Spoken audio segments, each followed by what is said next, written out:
Bonjour à tous, heureux de vous accueillir aujourd'hui à ce colloque sur la dérive totalitaire des enfants dans ce contexte de la crise, dans la continuité de cette crise, pseudo-crise sanitaire. Alors cet événement a été à l'initiative d'Ariane Bilran, qui a contacté la Ligue, qui a répondu favorablement à son intention de réaliser ce colloque. Alors ça a été un long parcours de combattants, on a eu beaucoup d'obstacles, c'était vraiment une course d'obstacles, presque un marathon. Et aujourd'hui, on arrive au bout du parcours, faisons de cette journée une magnifique journée. Alors nous accueillons Karin Kerki, qui est à gauche, une psychologue clinicienne, Senta de Peu, que certains connaissent, Cécile Maïchak, qui a dirigé ce Toton.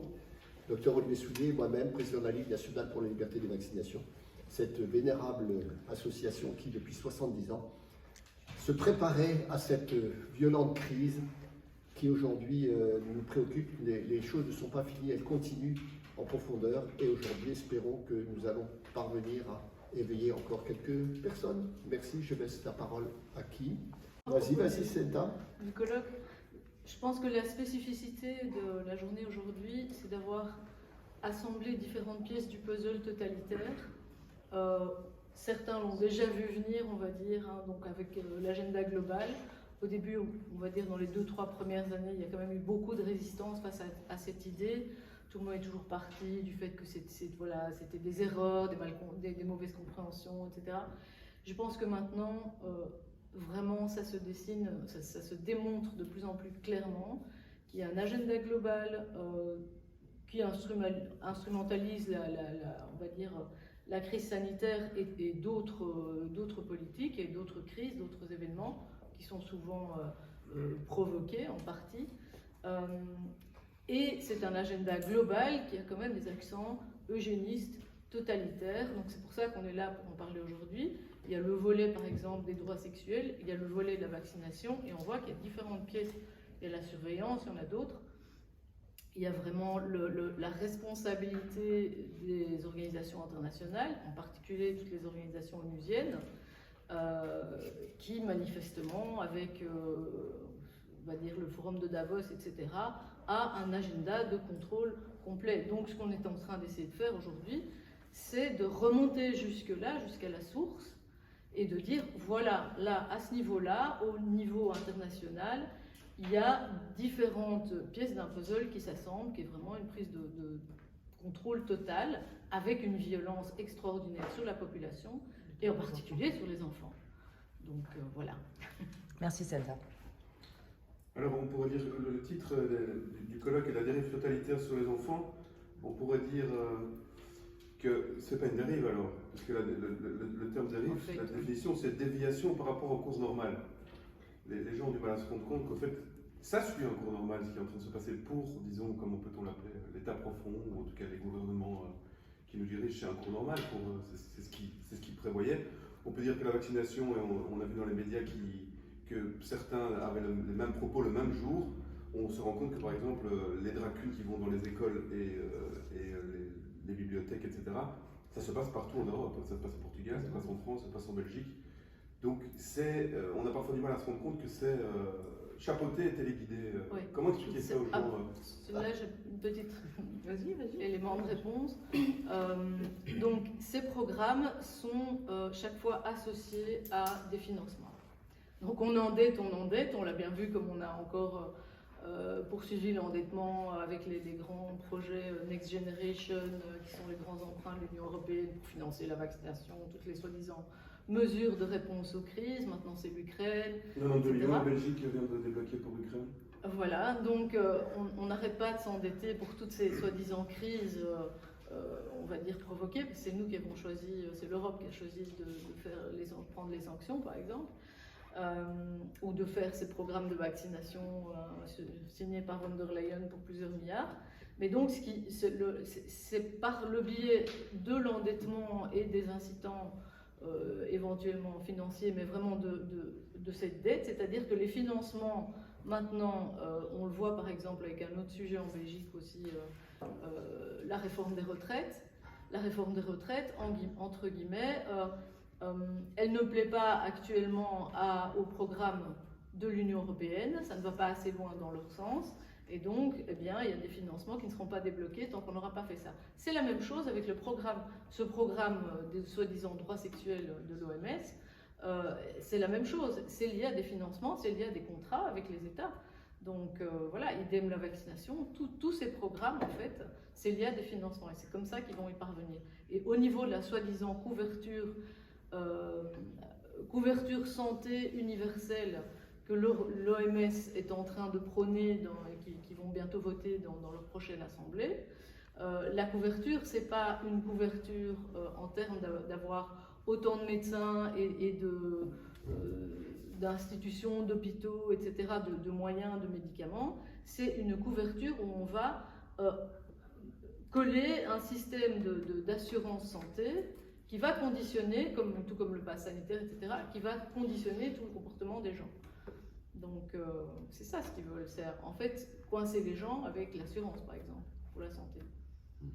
Et tu as posé une question intéressante, elle est en deux parties, ta question. Comment faire comprendre, ou comment permettre aux gens de percevoir ce qui se passe.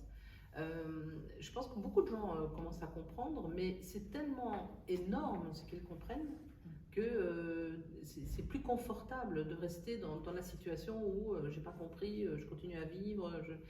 Et je pense qu'il faut un peu accompagner les gens aussi en privé, chacun d'entre nous peut le faire, accompagner, aider, par exemple, mettre en évidence ce que tu as dit, quand il y a eu cette pseudo-crise sanitaire, tout est arrivé au même moment, partout dans le monde, pratiquement, et c'est pareil maintenant avec le wokisme, etc. Tout arrive en même temps, ça c'est peut-être une façon de faire comprendre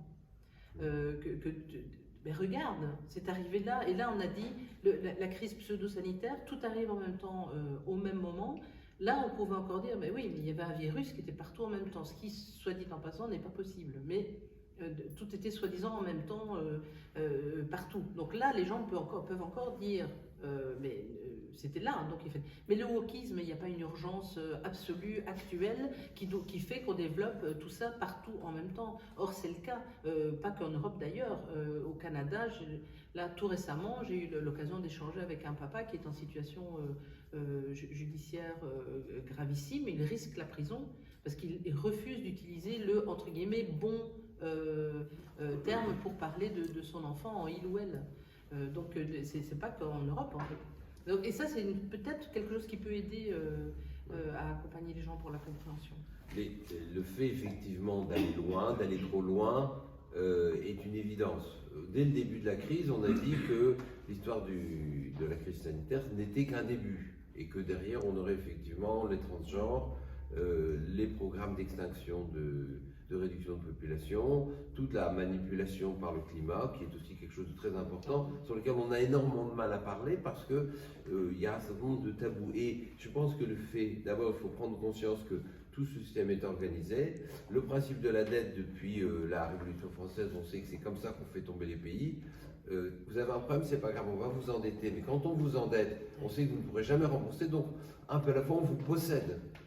C'est-à-dire que les banques, les systèmes privés, depuis 2 siècles, possèdent la totalité des États et finissent par décider. Et comme ils ne payent pas leurs impôts, ce sont les voleurs qui prêtent l'argent aux États ensuite en disant, vous voyez, vous n'avez pas d'argent, donc les voleurs prêtent aux gens honnêtes et disent, maintenant vous nous appartenez. On faisait ça à l'époque quand les gens ne pouvaient pas payer, on les mettait en esclavage. Dans l'Antiquité, vous n'avez pas de quoi payer vos dettes, vous êtes esclave pendant 50 ans, voilà. Et c'est comme ça que vous payez vos dettes. Bon, on a ce processus général, il faut vraiment voir ça avec du recul. Et donc effectivement, la globalité des processus, avec effectivement l'attaque sur les enfants, ça c'est pour leur petit plaisir de pédophile, si j'ose dire. Donc ils se font le petit plaisir de pédophile de pouvoir utiliser tous les enfants de la planète pour leur propre plaisir. Et surtout, comme ils ne savent pas ce que c'est que la vie, vu qu'ils ont peur de vivre, et c'est pour ça qu'ils sont pour le transhumanisme, donc ils essaient de prendre la vie là où elle est. Le problème, c'est que ça ne leur appartient pas et qu'on n'a pas le droit de faire ça. Et donc, dans ce principe global de possession un petit peu à la fois, eh bien, c'est difficile parce qu'il faut faire tomber des choses. J'ai envie de dire que les droits sexuels, selon l'ONU, on dit que les enfants doivent apprendre à se masturber avant 4 ans, doivent avoir leur première relation sexuelle entre 6 ans et 12 ans, c'est tellement monstrueux que les gens vont commencer à voir que l'ONU est une organisation crapuleuse, et une organisation proxénète presque. Et c'est tellement énorme, ils vont tellement vite, tellement loin qu'on va se rendre compte. Mais vous voyez, on voit là toute la difficulté, par exemple, de montrer que l'histoire du GIEC, ce sont des gens qui sont sélectionnés, triés sur le volet parce qu'ils vont dans un certain sens.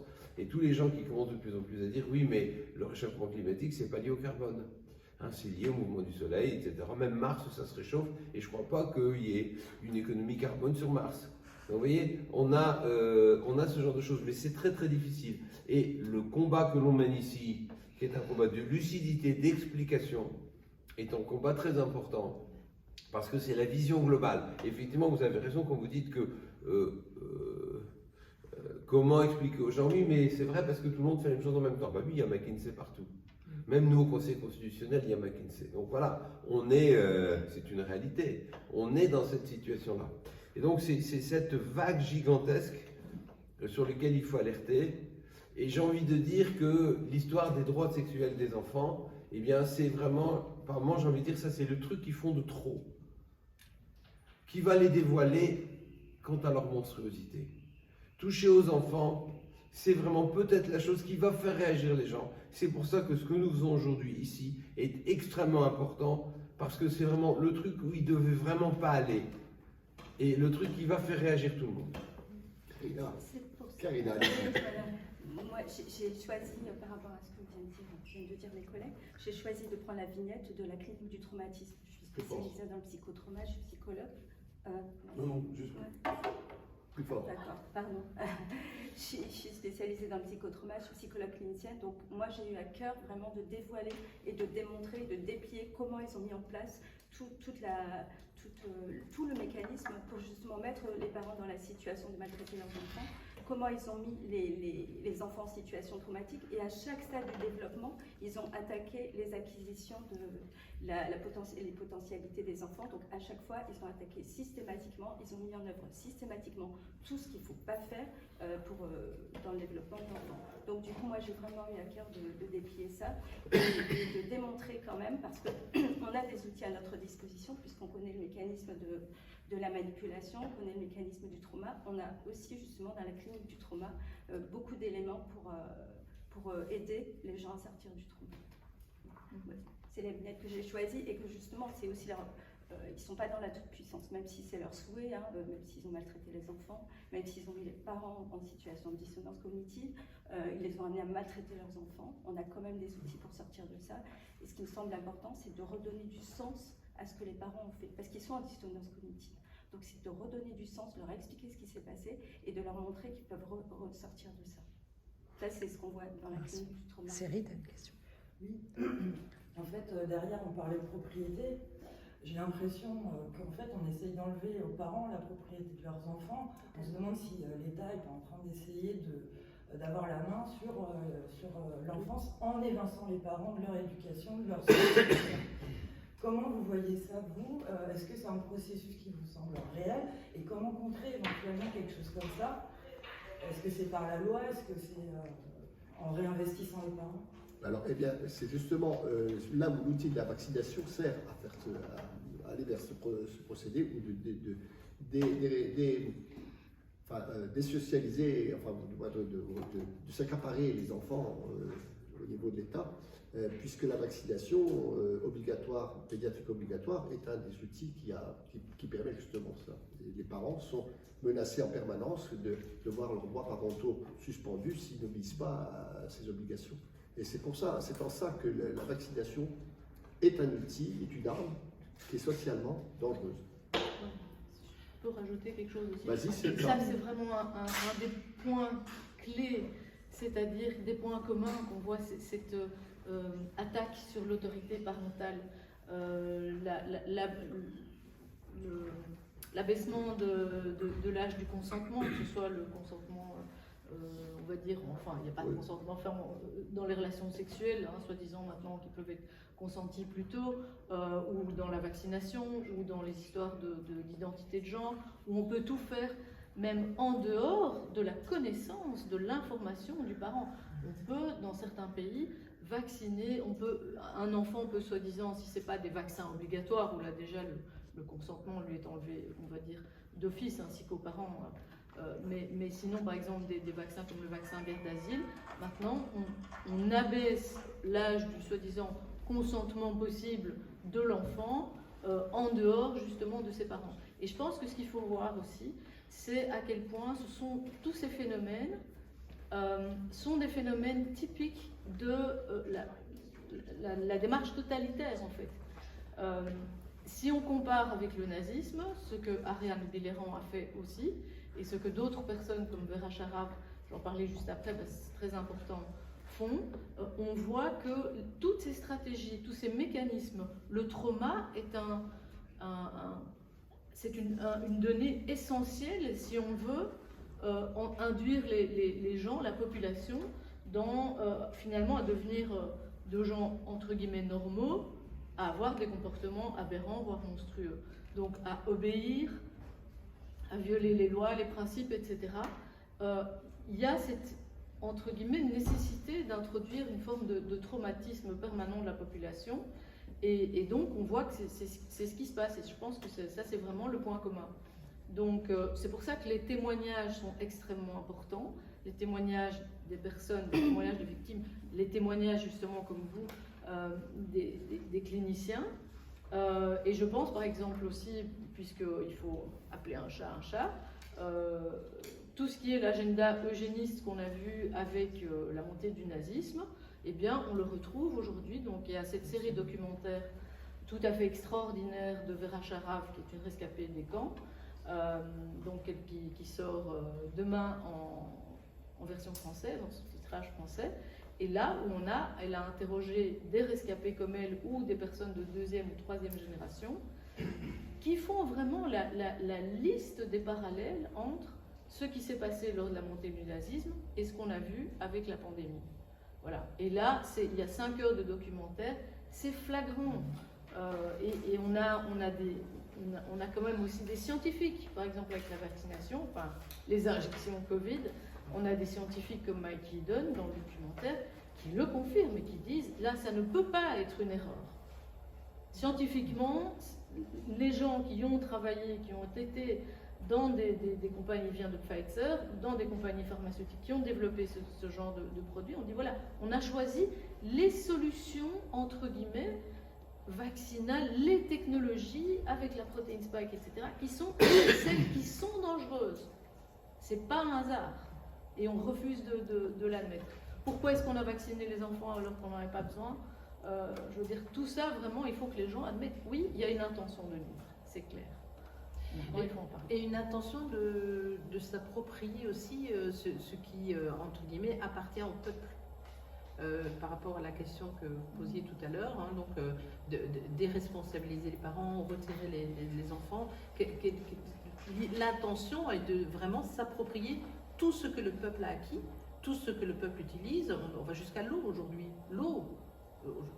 Et je ne sais pas trop ce qu'on peut avoir de plus cher qu'un enfant.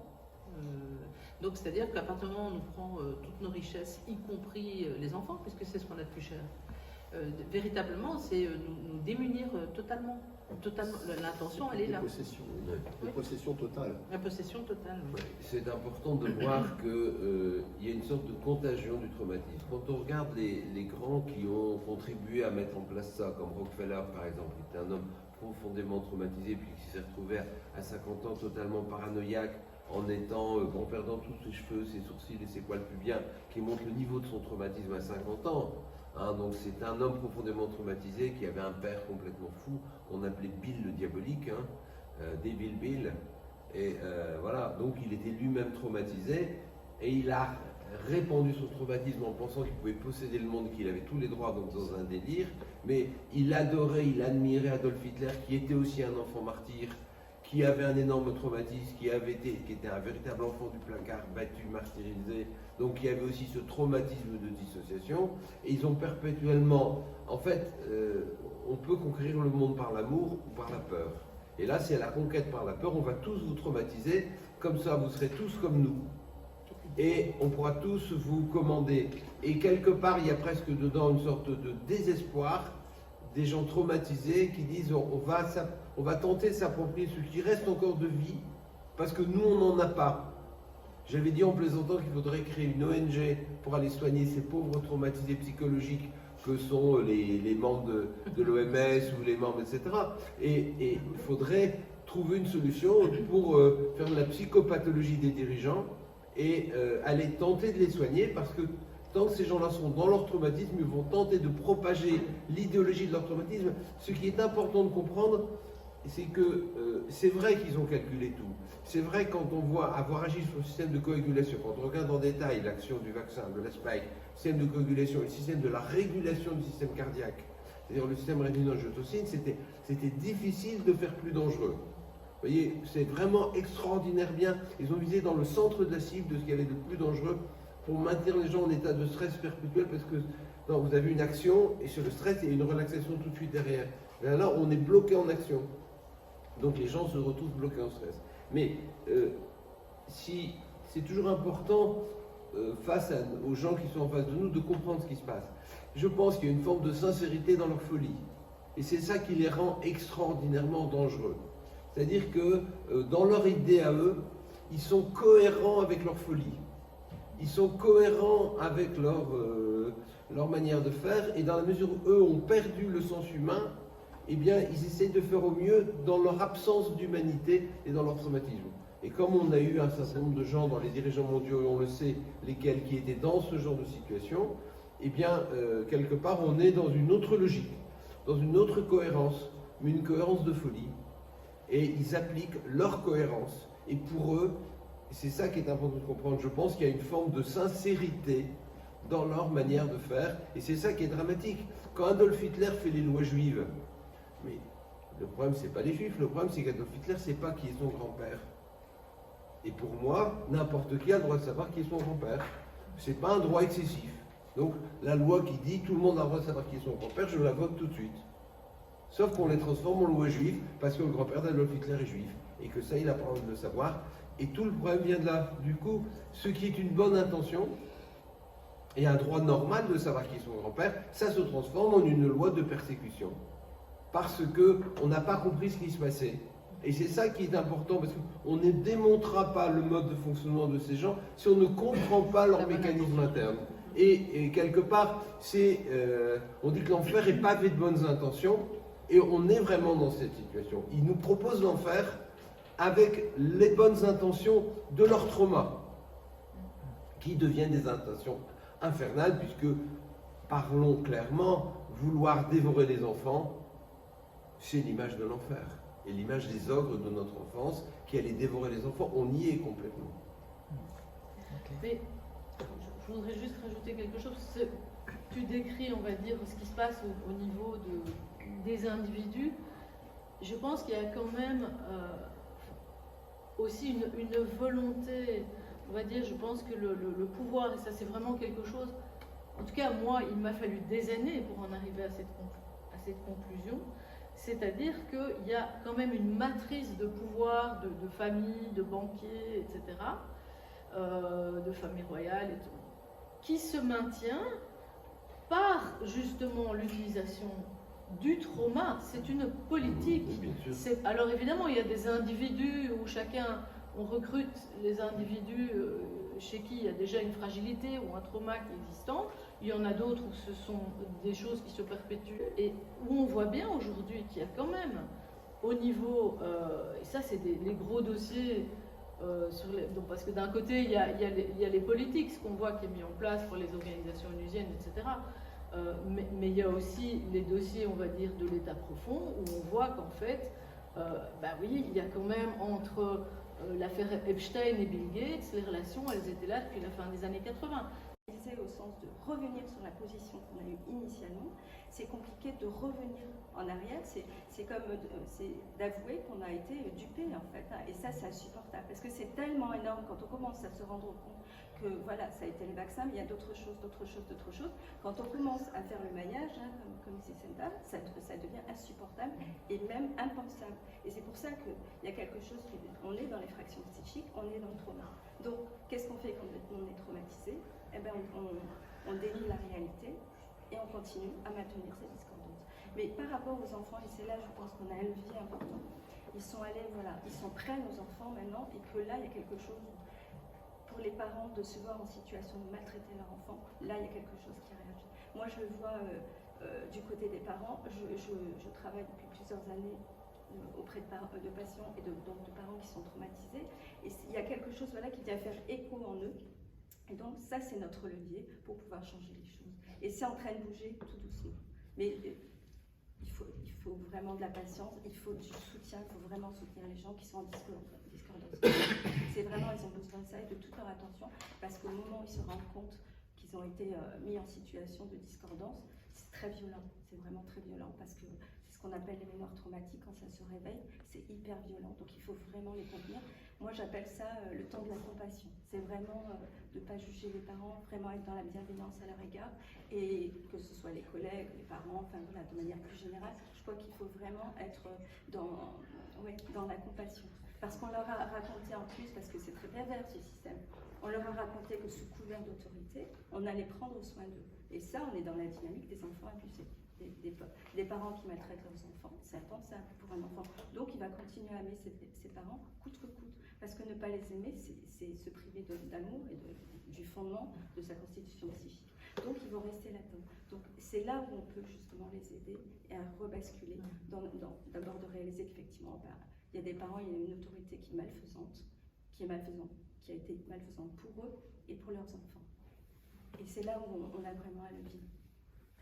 Oui, alors je pense que là, c'est une approche sociologique qu'il faudrait avoir, c'est-à-dire considérer effectivement le comportement des gens. Moi, j'ai vu cette semaine de témoignages, une nièce d'abord, où j'annonçais que j'avais organisé ce colloque. Elle-même a été toute sa vie assistante sociale auprès de l'ASE, l'association sociale à l'enfance.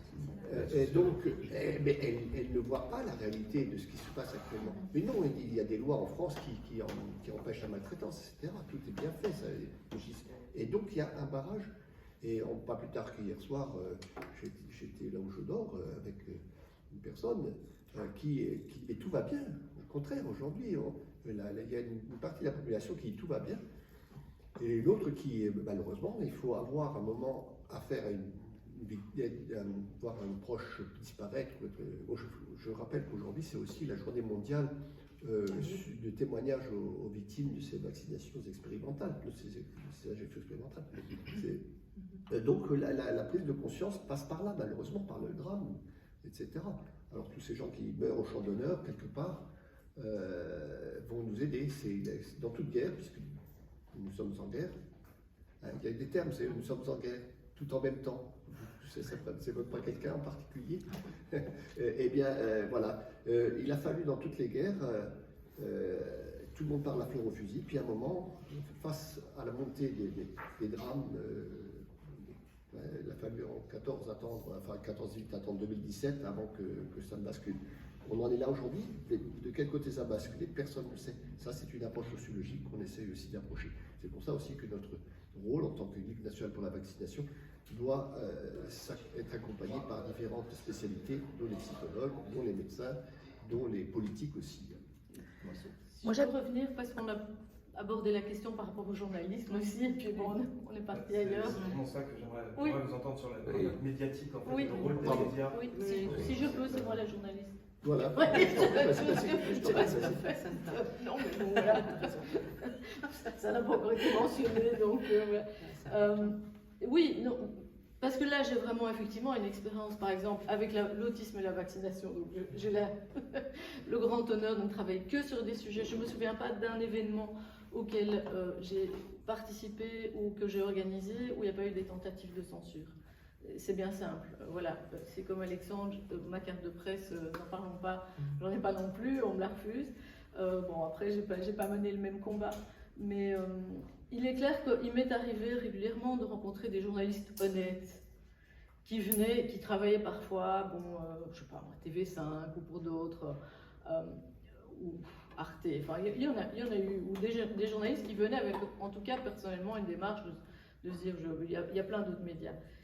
Ils viennent, ils se disent ok, moi je vais faire un sujet, je vais essayer, je sais bien que votre truc c'est très controversé, mais voilà, j'ai envie de faire quelque chose, un travail journalistique sincère. donc en donnant éventuellement 2 points de vue différents. Ça n'est plus possible. Donc à chaque fois, je leur ai dit, écoutez, je sais que ça ne va pas passer. Et en général, il y a pour les autres sujets, etc. Non, je sais bien qu'à la fin du compte, je veux dire, il va y avoir d'en haut une interdiction de passer le sujet, ou bien ma partie, mon témoignage ne passera pas, on montrera juste quelques antivax avec un slogan un peu débile. Vous voyez ce que je veux dire, voilà, des excités. Et il n'y a plus moyen d'avoir un débat, une parole. La raison, c'est très simple, parce que dans les agences de presse, déjà, sont toutes aux mains et de l'industrie. On prend Reuters, l'industrie, enfin, je veux dire, le groupe Murdoch le fils du groupe Murdoch était dans GSK, les agences de presse, Reuters, c'est Pfizer ou Merck, je ne sais plus. Un des deux, enfin bon. Donc, elles sont clairement déjà infiltrées et par l'industrie et par les agences de renseignement qui sont dedans aussi, qui travaillent ensemble. Idem pour les journaux scientifiques. Bon voilà, les études qui déplaisent, elles ne paraissent pas. Donc c'est la même chose. Donc comment voulez-vous qu'on fasse? On sait très bien que les grands groupes appartiennent en France, appartiennent à combien de personnes. Il n'y a pas à en sortir, je veux dire, c'est comme ça. Et ils ne font pas que pas en parler. Oui, c'est pas seulement, si encore ils faisaient que ne pas en parler, ce serait une chose, mais ils discréditent aussi systématiquement toute personne qui parle de tout ce dont on parle ici, et donc de fait empêchent ceux qui sont de l'autre côté de l'écran, les empêchent de réfléchir sur ces différents points. Il y a une vraie peur pour les gens de commencer à réfléchir dans ce sens-là. Hein. Mais oui, c'est à tel point. Moi, je vais citer un exemple incroyable. Bon, alors, maintenant, on essaie. Il y a la stratégie, c'est vraiment de propagande malfaisante. Il y a la stratégie de dire les gens qui critiquent la vaccination, les anti-vax, voilà, même s'ils ne sont pas anti-vax, dès qu'il y a la moindre critique, on les qualifie d'anti-vax. Eh bien, ce sont tous des gens d'extrême droite, anti-vax, antisémites, extrême droite, voilà, négationnistes. Absolument. Quand on voit, mais c'est quand même un exemple extraordinaire, je veux dire, quand on voit quelqu'un comme Vera Sharaf, parce qu'au-delà de ça, je ne sais pas ce qu'on peut imaginer de pire, qui est invité à Nuremberg, pour les 75 ans de Nuremberg, à prononcer un discours, déjà, on ne la met pas sur la liste des invités parce qu'on a peur qu'on ne la laisse pas rentrer dans le pays. Ou que la manifestation soit annulée. Elle prononce un discours très mesuré, mais dans lequel elle fait des parallèles entre la situation actuelle et la montée du nazisme. Et à ce moment-là, qu'est-ce qu'on fait? Bon, premièrement, il y a une campagne de lynchage. Deuxièmement, il y a des accusations, donc une plainte qui est portée à la police, une plainte au pénal, pour dire, voilà, madame, si vous continuez, on vous arrête. Elle était prévue une manifestation 3 jours plus tard. Bon, voilà, il y a des gardes qui sont venus lui dire, si vous montez et que vous parlez, on vous arrête. Quelqu'un qui a vécu 3 ans dans les camps, on l'accuse d'abuser de la mémoire de l'Holocauste.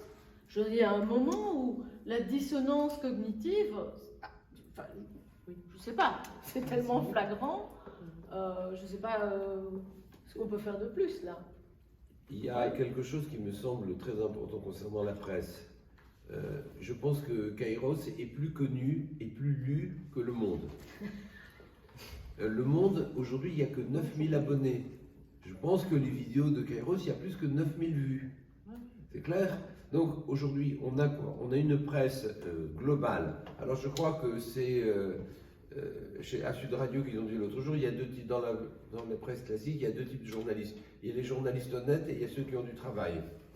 Donc, en gros, quoi, mais il n'y a pas de malhonnêtes. Il y a ceux qui sont honnêtes, ceux qui ont du travail. Je trouve que c'est très bien dit. Et tout ce système de presse qui a fait la presse classique, comme Le Monde, qui a été un très grand journal, ou comme Le Parisien, Libération, qui ont été des grands journaux il y a 30 ou 40 ans, ou l'Express même, et sont maintenant, tout le monde réalise bien. Alors les gens ne vont plus les lire, c'est tout. Il y a 20 ans, je lisais Le Point, maintenant, je lis la désinformation dans Le Point. Je sais quels sont les points de désinformation parce qu'on les a là-bas. Et donc, il y a une montée, ce que je trouve très positif, il y a une montée de médias alternatifs comme vous, qui êtes ici avec nous aujourd'hui, et qui ont, à mon avis, une audience supérieure. Comment on arrive, en un temps record, comme certains d'entre vous, je connais depuis un moment, à monter un média Pourquoi? Parce que les gens sont amateurs de vraies informations et que quand ils ont vu un média comme Kairos, la chaîne humaine, dans Devamos qui leur donne des informations de qualité, ils retournent dessus. Donc en fait, la réalité, c'est qu'il y a un effondrement d'une certaine manière. Il y a une apparence qui est tenue. Vous avez vu que Macron a encore donné des millions d'euros pour tenir ces journaux parce qu'ils ne tiennent que par ça. Alors comment on fait pour avoir des subventions? On fait du tirage et après ça on tire 500 000 exemplaires de papier et après ça on détruit tous les jours. Comme ça on garde ces subventions. Mais en réalité c'est pas 500 000, c'est 9 000. Ça c'est la réalité. Donc ce que je trouve extrêmement positif, c'est cette montée d'une autre presse qui devient très importante sur Internet, sur Telegram, pas sur Facebook. Moi, je ne veux même pas savoir que ça existe, ni Google. C'est des gens qui n'existent pas pour moi. Heureusement, on a Twitter maintenant. Ok, on arrive à la fin. Je voulais vous poser une petite question en quelques 30 secondes. Est-ce que vous pourriez, parce que vous êtes des hommes et des femmes engagés, mais des hommes et des femmes avant tout, nous donner en quelques mots vos impressions depuis 2020? Par quoi vous êtes passé depuis 2020 pour qu'on puisse s'identifier à des professionnels comme vous et voir l'humain qui est à travers vous, pour chacun? 30 secondes, merci. Personnellement, depuis 2020, je suis la tête dans le guidon au quotidien, et puis c'est épuisant à la fin. Enfin, je ne sais pas, on s'épuise malheureusement. Mais ce qu'on fait, c'est de passer le relais, et c'est souvent ces occasions d'essayer de passer le relais avec les plus jeunes qu'il y en a dans la salle aujourd'hui. Et ça c'est le bon espoir. À toi, Olivier. Merci Jean-Pierre. Oui, moi, en tant que médecin, j'ai pas du tout été surpris de ce qui se passait parce que c'est exactement ce que j'attendais depuis 40 ans, puisqu'on a vu monter Big Pharma depuis 40 ans et comme ça monte depuis un siècle. Donc, j'ai pas du tout été surpris. Quand c'est arrivé, j'ai dit à mes confrères, mais vous ne le voyez pas arriver, ça fait longtemps que ça arrive. La seule chose, c'est qu'avant, ça ne touchait que les médecines alternatives, l'homéopathie, les médecines naturelles, et là, ça a touché la totalité de la médecine. Donc, je m'attendais parfaitement à ça, j'ai pas du tout été surpris, et donc, ça m'a semblé très logique. Donc, voilà, j'ai eu aucune forme de... Je me dis, ça y est, on y est. Voilà, on y est. Cécile. Par quoi je suis passée? Ouh là là, vraiment 2 minutes, c'est ça? 30 secondes, Non, quelques alors, émotions. Vraiment, ces situations, elles touchent 2 valeurs qui sont importantes pour moi. C'est une première valeur, c'est celle de la justice. Donc, ce qui s'est passé pour moi était complètement injuste. Déjà, la manipulation du départ, la peur qui a été faite aux gens, j'ai trouvé ça particulièrement injuste. Par rapport à des proches, notamment âgés, ça m'a vraiment touchée. Et puis ensuite, la deuxième valeur, c'est l'utilité. Donc, j'ai eu envie d'être utile dans cette cause. Et donc voilà, moi je reste focalisée sur la cause. Je reste là-dessus en fait. Et ce vers quoi je vais maintenant, c'est quand même de retourner, parce que je me suis fort éloignée de la vie au quotidien, non investie par la cause, un peu trop fort peut-être. Et donc c'est d'y retourner pour comprendre aussi comment ça se passe de l'autre côté. Voilà, j'en suis là aujourd'hui en tout cas. Merci. Karina d'abord, puis tu termines cette. Alors, par quoi je suis passée? Je dirais d'abord, j'ai perdu mes idéaux professionnels à un moment donné. Je me suis rendu compte de la dégradation de la prise en charge des patients à l'hôpital depuis plus de 20 ans, et là ça s'est vraiment accéléré. Donc j'ai perdu mes idéaux professionnels dans cet endroit-là. Donc j'ai dû remanier vraiment ma manière de travailler, toutes mes interrogations. Et puis voilà, je m'investis maintenant parce que ce qui est important pour moi, c'est de remettre du sens dans ce qui se passe. Et je ne sais pas si on peut le dire comme ça, mais peut-être de devenir une psychologue alternative, comme il y a des journalistes alternatifs. Je crois que même ce mot qui était péjoratif à un moment donné, je trouve que voilà, on a inventé une nouvelle, moi je dirais clinique, une nouvelle manière d'exercer notre profession. Et ça rejoint vraiment là mon éthique professionnelle et mon éthique personnelle. Il y a vraiment eu la conjonction des deux pour moi, et c'est pour ça que je suis là aujourd'hui aussi. Senta, tu le mot de la fin pour toi. Oui, c'est un peu comme Olivier, enfin voilà, je l'ai vu venir aussi, peut-être pas, enfin voilà, c'est quand même, on a quand même le choc de l'ampleur de tout ce qui se passe, hein, même si on a pu l'imaginer, le vivre c'est quand même autre chose. Moi ce qui m'a peut-être le plus choqué, c'est le nombre de gens qui ont été complètement pétrifiés, qui ont obéi, qui ont marché, qui refusent de voir. C'est plus ça, en fait, qui, moi, ça m'a vraiment choquée. Après, je pense que ce qui est extraordinaire, c'est voilà, le réseau qui s'est créé au niveau international. Bon, je me souviens, il y a quelques années, on était juste quelques-uns à avoir vraiment soi-même subi dans son environnement proche peut-être des dommages vaccinaux, des choses comme ça. Et puis là, bon, maintenant, je veux dire, tout le monde, énormément de gens dans tous les secteurs sont obligés de se rendre compte de ce qui se passe. Donc il y a quand même de l'espoir, il y a vraiment... et il y a des très très belles rencontres qui se font tout le temps, en Belgique, en France, mais partout dans le monde. Donc voilà. Merci à vous. Merci à tous.